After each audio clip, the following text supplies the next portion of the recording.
Hey, what's up guys? Welcome back to Mint FB, where I do various unboxings, reviews, and the occasional edit or two in the fingerboarding scene. If you guys enjoy that type of content, you're in the right place. Thank you so much for being here, and make sure you subscribe if you enjoy this video. Check out the rest of my content. I've got a ton of videos now, pretty much unboxings for every brand you can think of. Not really, but a lot of them. And I kind of just show off the decks. I enjoy watching fingerboard unboxings. That's a majority of what I watch personally. So I hope you guys find something that you enjoy there. But today I have a review instead of an unboxing. Now it's false alarm. I decided to change the scenery a little bit, kind of experiment with like my setup and stuff. I kind of like the lighting a lot better where I'm set up currently. But I kind of changed it up because I wanted to change it up for false alarm. Now this is a brand that I actually got this from off of eBay. It wasn't directly from false alarm. I got this for 20 bucks on eBay, shipped. That's shipped. So it was so cheap, I had to try it out. I was very, very curious about false alarm. The unboxing for this is up on the channel if you guys want to go check it out and see my like raw reaction to it. But he has that kind of art similar to cowply, where if it clicks with you, it's just gonna grow on you so much and you're just gonna love it. Or you're absolutely going to despise it and you're just never gonna get it. But he has this really cool art style where it looks like he makes it in Microsoft Paint with like straight lines and really crude, like in your face colors. And check out the pink hair, samurai hair with my pink Ill Pill Streets. And then these are inverted G4s, 29 millimeter. Definitely one of my go-to trucks when I'm on a budget. But this came with the grip already on it, and the grip's fantastic. I don't know what it is. Maybe FBS smooth, but it feels more like Black Cat 1 millimeter. But this was my first 30 millimeter setup, and this guy's like motto is imperfectly perfect. It's literally one dude. He's making boards that he thinks are cool. He doesn't give a crap what you think about when it comes to art. He obviously doesn't. He's not trying to fit in, and that's what's always like stuck out to me with his art specifically. Now this is a paper graphic. It's held up so well. I got this used and look how well it's held up still. Now the top of it also has a paper graphic that's the same color of green, which is really interesting. I'm pretty sure it's not a dyed ply. It's not. But this was my first 30 millimeter. Now here's my review of it. Here's the mold. The concave reminds me of a G16 prototype, very minimal. And then the kicks are obviously mellow. Very, very mellow mold. And you guys know me, when I first started, I got back into fingerboarding with a G16, which has very high kicks. So I've had a preference of high kicks for a very long time and thicker boards because I enjoy just the slower flip tricks and stuff. So 36s and 38s, believe it or not. Now, obviously, as I've progressed and gone further, I'll make a video about this, but one of my regrets, I'm gonna talk about my regrets that I've made over the past five-ish months of fingerboarding. One of my regrets is locking myself into the first thing that I really enjoyed. And I wish I would have experimented more before going all in on that, because this board was the beginning of changing my mind about mellower boards, because this board feels good. Straight up, it feels very good.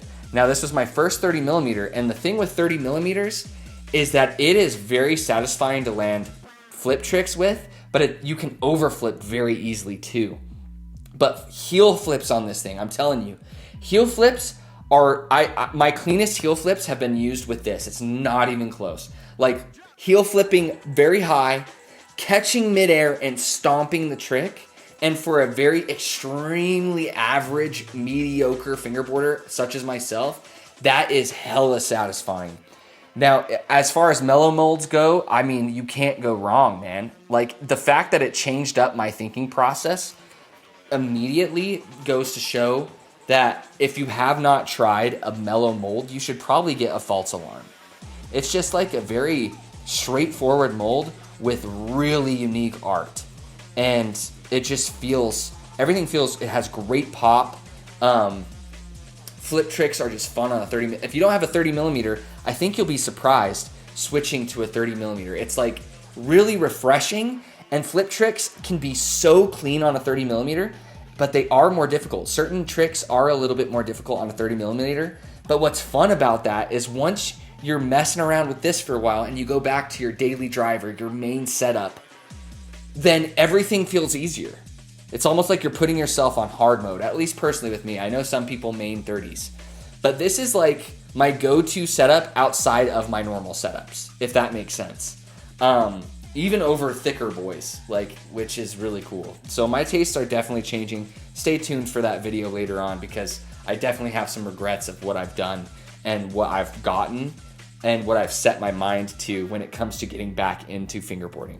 But False Alarm, shout out False Alarm. The board quality is insane. It holds up extremely well over time. I bought a used False Alarm and it's that good. So if you like mellow molds, I think False Alarm should be literally like a priority for you. Like no joke. Out of any, I don't have a lot of mellow boards, but as far as mellow boards go, this is tied for the best one I've tried.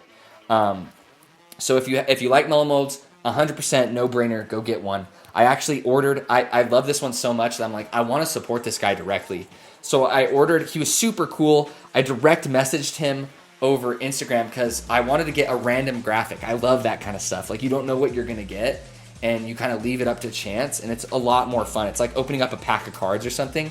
So he had that, but he didn't have his long mold. Now he has a longer mold, which is longer, and then the wheelbase is longer, obviously, as well. And he didn't have that option for the random graphic option in the 34. And so I messaged him, and he literally changed it within 30 minutes. And he's like, yeah, I got that. I changed it. You can definitely get it whenever, bro. And so I bought a 34 long mold. So expect that too. But big fan of False Alarm. I think very, very underrated. I do not hear False Alarms talked about at all enough. Definitely suggest it. Very affordable boards too, especially with the random graphic option. I think the random graphic option is $35. So, I mean, if you've never gotten a 30, get a 30 millimeter. But he has 30, 32, 34, I think, is his sizes. Don't quote me on that, though. But as far as False Alarm goes, 100% approval. Love his brand. Love what he's doing. Love that he doesn't feel like he has to be like other brands. Like, he's obviously just doing his own thing, and he doesn't give a crap what anyone else thinks or what the trends are or whatever. He's starting his own trends. So, 30 millimeter False Alarm, S tier. Super good. I hope this wasn't too rambly. I didn't have any bullet points. I like to keep things very raw, very real. I just kind of say what I'm thinking. So, again, thanks for watching to this point of the video. If you have, let me know your thoughts on False Alarm as a company. If you have your own False Alarm, leave your own review in the comment section because I know it really helps me out when I'm watching unboxings and reviews and stuff. I like to see what everyone's commenting and just kind of gather my own reviews and compile them. And I'm like, okay, it seems like the average is here kind of thing. So I love you guys. I hope you guys are staying safe. Take it easy.